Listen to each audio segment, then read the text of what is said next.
The Industrial Revolution ushered in a new era that threatened to transform the values of men. No longer would spirituality be their compass, but not all welcomed the change. In 1783, just as the fires of the Laki eruption had plunged all of Europe into an ashen darkness, a horde of demons spilled from the shadows and fell upon city after English city. There was a message. The Alchemy Guild, fearing the rise of industrialism and abandonment by their wealthy patrons, had done the unthinkable to defend their existence. Through recondite arts, the alchemists had created shard binders, humans transplanted with crystal that attuned them to demonic power. They sacrificed the shard binders, and in doing so threw the gates of the world open to humankind. Countless innocents died, and though the Church succeeded in vanquishing the Hell's End, a steep price had already been paid and collected. As for the shard binders, they were presumed to have all died in the sacrificial rite.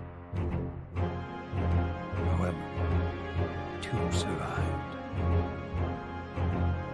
Jebel, a boy for whom by some miracle the rite did not prove fatal. And Miriam, a girl who was spared the rite altogether on account of the strange slumber that took her just before it could begin. 10 years had passed. Mankind too soon forgets tragedy. The demons have returned, presaged by a great castle.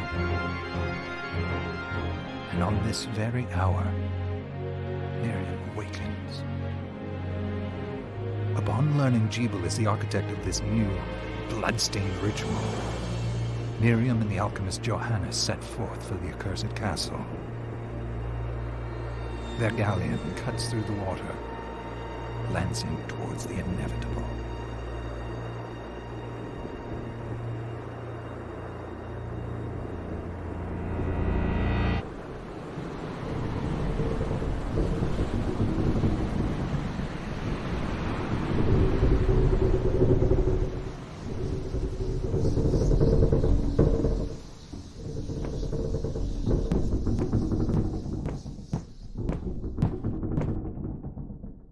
Johannes, are you certain it was...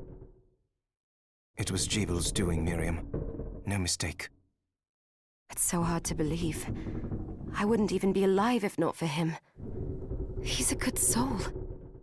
I know. I know how you feel. But the facts are apparent. And the hell he endured 10 years ago would break the best of souls. Miriam, I want you to know that I'm sorry. What my brothers subjected you to, there's no forgiving it. It was their transgression, not yours. You always took care of us. Obviously, not enough. Well, let it go, Johannes. We need to focus on the task ahead. If Jebel is responsible for the summoning, then I have to stop him. I gave him my word.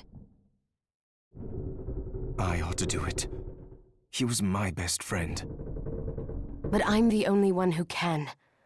The shard experiments prepared me for combat. Let them amount to something. 10 whole years. What put me in that sleep? I wish I had the answer. All I know is the spell that stopped time for you was advanced, arcane. But by observing the ebb of the magic's hold on you, I was able to predict exactly when you would wake up.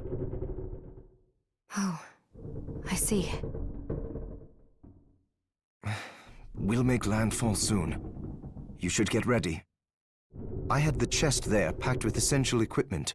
Now would be a good time to put it on.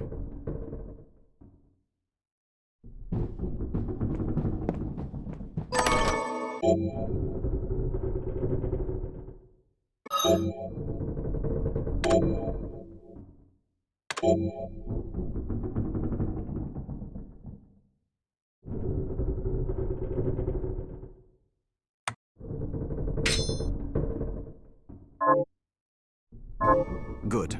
You're prepared. The next order of business is to...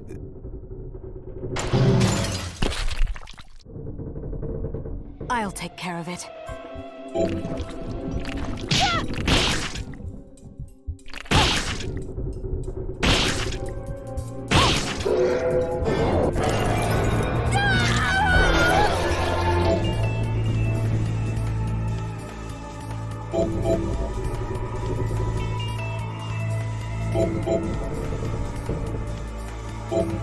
Was that a shard? I'd forgotten the way it felt. Like uninvited claws scraping across my bones. The demon's power was transmuted into that shard, which forcibly bonded to the crystal embedded in your body. The strength you gain from it is undeniable, but eventually, the crystal will devour you. I thought the procedure you discovered halted the corruption. It did, but that doesn't guarantee you'll be safe if you start absorbing shards in massive quantities. I know my body's limits better than anyone. And I'm going to need all the power I can get. If I run into trouble, you can help me. You've done it before. You'll do it again. Thanks for giving me a choice in the matter. Well, I won't let you down. Not if I can help it. Just promise you won't push yourself. How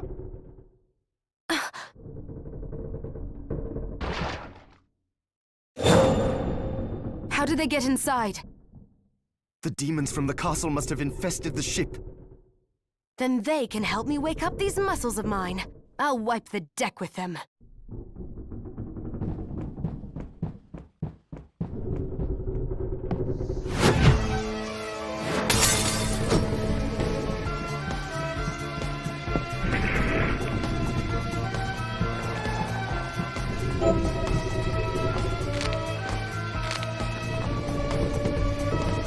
This device responds to magic. Maybe I just need to hold my hand up to it.